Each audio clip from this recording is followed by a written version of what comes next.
আসসালামু আলাইকুম। 5ই আগস্টের গণ অভ্যুত্থানের জুলাই এবং 5ই আগস্টের গণ অভ্যুত্থানের মাধ্যমে অন্তর্বর্তীকালীন সরকারের ডক্টর ইউনূসের সরকার গঠন করা শুধু বাংলাদেশের একটি নির্বাচনের কারণে একটি অন্তর্বর্তীকালীন সরকার শপথ নেয়নি। জনগণ যা চেয়েছে, যে কারণে গণ অভ্যুত্থান হয়েছে, হাজারো মানুষের প্রাণ গেছে, হাজারো মানুষ পঙ্গু হয়েছে। শুধু কোনো এক বড় দলকে বা বাংলাদেশের স্বাধীনতার পর থেকে যে বড় দলগুলো আছে তাদেরকে শুধু ক্ষমতা বুঝিয়ে দেওয়ার জন্য একটি নির্বাচন করার জন্য আমি মনে করি সাধারণ মানুষ এই গণ অভ্যুত্থান করে নাই। সাধারণ মানুষ হাসিনার পতন চায় নাই। হাসিনার পতন চাইছে একমাত্র দেশে জেল জুলুম এবং বাক স্বাধীনতা এবং যারা আইনের শাসন পায়নি, আইনের শাসন ছিল না বিদায়, জনগণের কথা বলার স্বাধীনতা ছিল না বিদায় একমাত্র জনগণ ছাত্র আন্দোলনের সহমত দিয়ে এবং সর্বদলীয় মানুষ, সাধারণ মানুষ, কোনো দলের বড় নেতা এই আন্দোলনের সামনে আসেও নাই, তারা দেখাও দেয় নাই। যদিও তাদের সহযোগিতা থাকে বাইরের থেকে ছিল, কিন্তু বাইরের সামনে ছিল যারা একমাত্র ছাত্ররা এবং বিভিন্ন দলের সাধারণ কর্মীরা।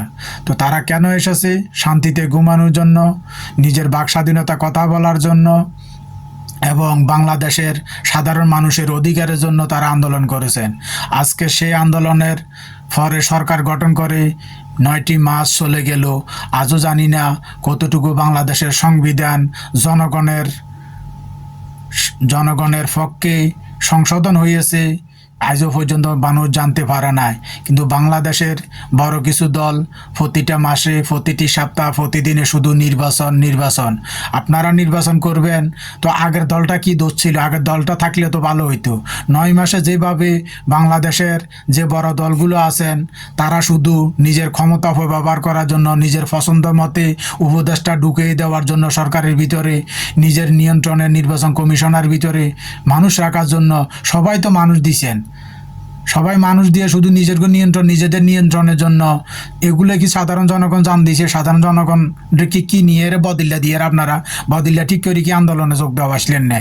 তাহলে তা প্রকাশ করেন যে আমরা পয়সা দিয়া আমরা বদিল্লা ঠিক করে আন্দোলন করাইছিলাম, তাহলে এখন কেন আমাদের কথার বাইরে সরকার চলব?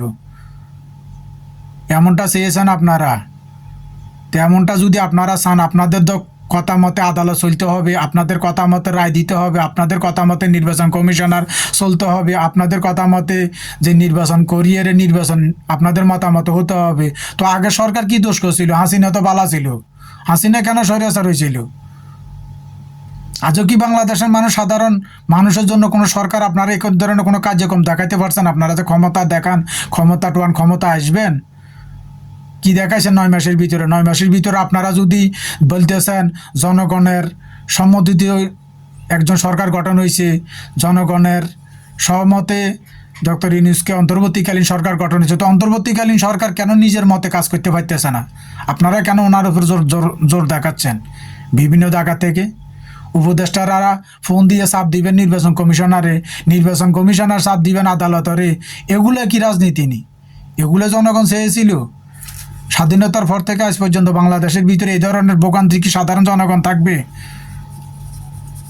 আপনারা শুধু রাজনীতি করেন, ক্ষমতার লোভে ক্ষমতা আসতে হইব, ক্ষমতা আসিয়ে মানুষকে, জনগণকে শাসন করিয়ে নিজেদের ফকট বাড়ি করতে হবে, আর ইউরোপের মাধ্যমে নিজেদের ছেলেমেয়েদেরকে পড়ালেখা করাবেন, টাকা পয়সা জমাইবেন বাইরে নিয়ে।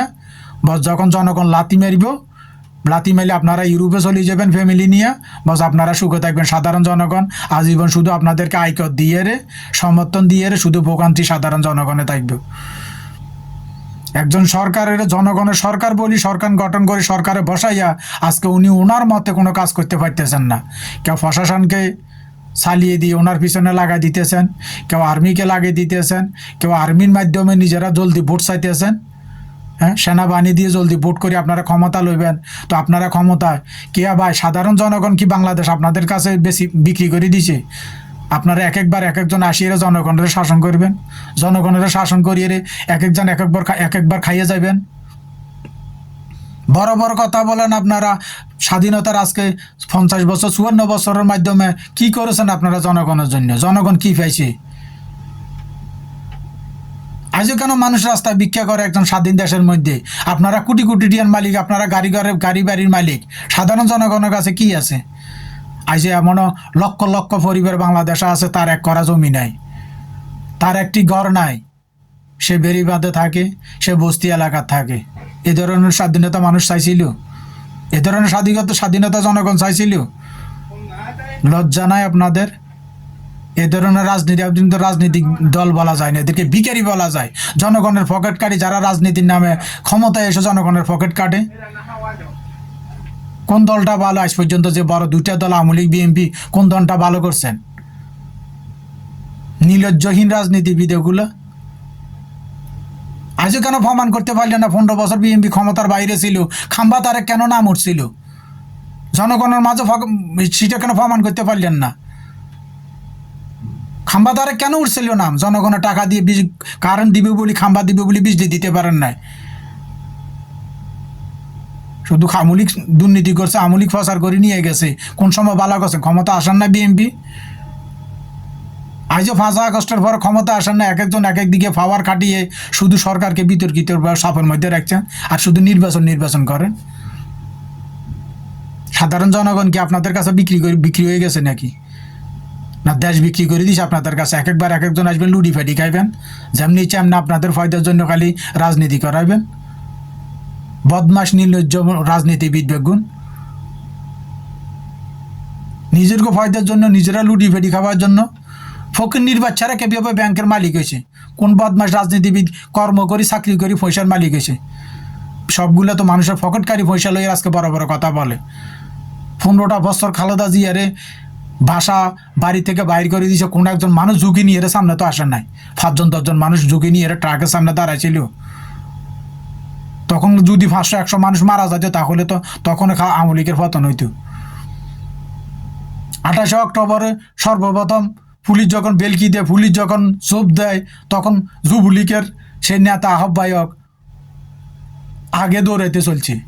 জনগণের ফলে আগে নিজে দৌড় দেয়। 15-16 বছরের ভিতরে কয়েকবার ইশরাক কিছুটা যখন কর্মীর উপরে হাত দেয় পুলিশ, র্যাব, সেনাবাহিনী, তখন নিজে যাই কর্মীর উপরে পড়ছে।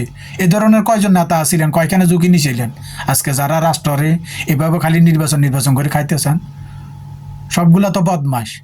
5 আগস্টের পরে জেল থেকে বাইরে এরে সাধারণ ছাত্রদের উপর কতটা ভালো ভাবমূর্তি দেখাইছেন। তাদের কারণে আজকে আমরা মুক্তি পেয়েছি, তাদের কারণে আমরা কথা বলতে পারতেছি, তাদের কারণে আজ আমরা একটি বাংলাদেশ পাইছি স্বাধীন। আবার সেই কথা কেন অস্বীকার করেন? যে সাধারণ জনগণ আমরা আন্দোলন করছি, খালি আমরা করছি, তাদেরকে অস্বীকার করেন কেন? এই ধরনের রাজনীতিবিদ আপনাদেরকে মানুষ চিনিয়ে গেছে। বাংলাদেশে এই ধরনের রাজনীতিবিদ মানুষ চাইব না আর। অন্তর্বর্তীকালীন সরকারকে বলবো, আপনি কারো কথা কান না দিয়ে, কারো ভয় না করে, আপনি যতটুকু পারেন আইন সংশোধন করে প্রশাসনকে আপনার মতে এনে বাংলাদেশকে, ওই যে মইনুল ফখরুদ্দিন আমলে দীর্ঘ 2 বছর মানুষ কোনো শব্দ করতে পারে না, কোনো রাজনৈতিক ব্যক্তি শব্দ করতে পারে না, এদেরকে দরকার এই ধরনের শিক্ষা দেওয়ার। সবগুলোকে জেলের আওতায় এনে সংবিধান, নির্বাচন কমিশনার সব কিছু সঠিক মতো যতক্ষণ আসবে না, ততক্ষণ বাংলাদেশে কোনো নির্বাচনের ব্যবস্থা করার দরকারে হবে না। নিউট্রাল নির্বাচন দিয়ে কোনো মানুষের যত পাওয়ার কাটাইতে না পারে, যতক্ষণ পর্যন্ত আপনার মতে সিধা করতে পারবেন না, ততক্ষণ বাংলাদেশকে আপনি কোনো ক্ষমতা ছাড়বেন না।